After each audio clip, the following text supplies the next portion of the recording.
पाकिस्तान का भविष्य कैसा होने वाला है ये बात 1947 में ही पता चल गई थी जब पाकिस्तान का जन्म हुआ था। पाकिस्तान पैदा होते ही उसके कुछ हफ्तों बाद ही हमला कर देता है कश्मीर पे मजहब के नाम से। और इससे तो ये बात पूरी तरह साफ हो गया था कि पाकिस्तान का भविष्य दो चीजों के चारों ओर घूमता रहेगा, पहला है कश्मीर और दूसरा है मजहब। और ऐसे में शुरू हो जाता है 1947 से 1948 तक इंडिया पाकिस्तान वॉर, या आप कह सकते हो पहला कश्मीर वॉर। और इसी वॉर के दौरान अस्तित्व में आया था POK यानी पाक ऑक्युपाइड कश्मीर। और इस वीडियो में आपको POK के बारे में और इस युद्ध के बारे में पूरी जानकारी जानने को मिलेगी, इसलिए इस वीडियो को लास्ट तक जरूर देखना। बात शुरू होती है 1946 और 1947 के 2 सालों के अंदर, जब भारत में राइज होता है ऑल इंडिया मुस्लिम लीग का। ऐसे एक रिलीजियस ग्रुप का राइज होने की वजह से भारत में शुरू हो जाता है कम्युनल वायलेंस। अगर सरल भाषा में कहा जाए तो हिंदू और मुस्लिम के अंदर दंगा। ऐसे में मुस्लिम लीग एक अलग राष्ट्र का डिमांड करती है जो कि ज्यादातर मुस्लिमों के लिए ही होगा। इस वजह से 3 जून 1947 को यह डिसाइड किया जाता है कि जो ब्रिटिश इंडिया को 2 हिस्सों में डिवाइड किया जाएगा। ब्रिटिश इंडिया यानी तब का इंडिया जिसको कि ब्रिटिश शासन करते थे।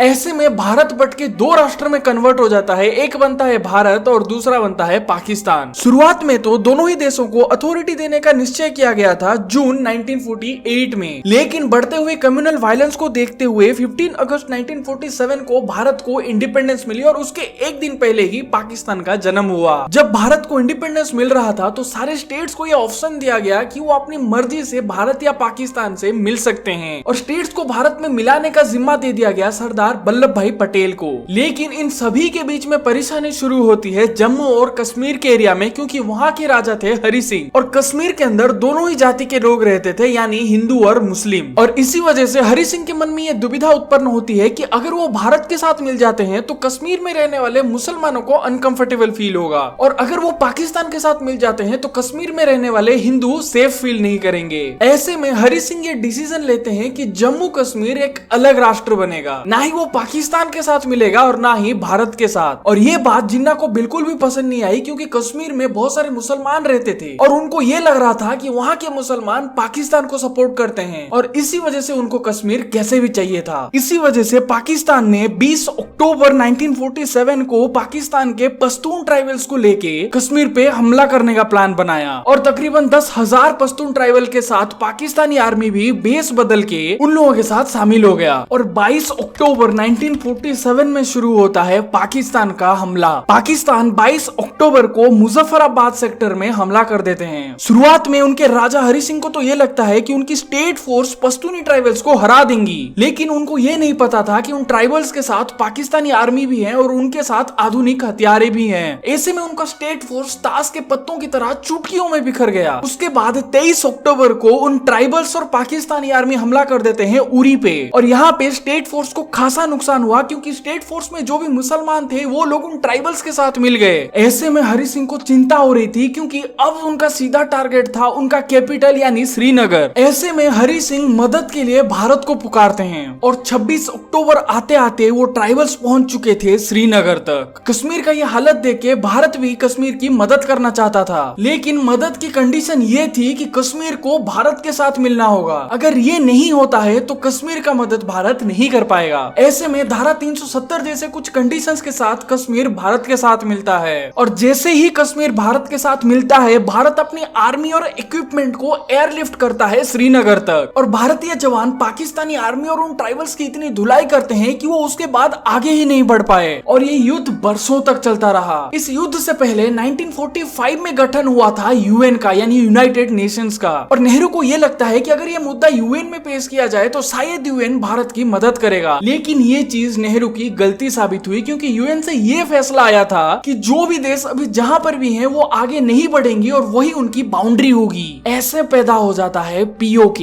और 31 दिसंबर 1948 से 1 जनवरी 1949 के बीच सीज फायर का अनाउंस होता है, और वो युद्ध वही समाप्त होता है। इस युद्ध के दौरान भारत के तकरीबन 1104 जवान शहीद हुए थे, जबकि पाकिस्तान के 6000 जवानों को मौत के घाट उतार दिया गया था, और इस युद्ध में भारत की जीत होती है। अब आप नीचे कमेंट सेक्शन में बताइए कि क्या नेहरू को यूएन के पास जाना चाहिए था या खुद ही उस मैटर को सॉल्व करना चाहिए था। तो दोस्तों ये वीडियो यही तक था। अगर आपको ये वीडियो पसंद आता है तो इस वीडियो को लाइक जरूर कर देना, और ऐसे ही इन्फॉर्मेटिव वीडियोस के लिए चैनल को सब्सक्राइब जरूर कर देना। मिलता हूँ आप आपसे नेक्स्ट इंटरेस्टिंग और धमाकेदार टॉपिक के साथ। तब तक के लिए टाटा बाय बाय।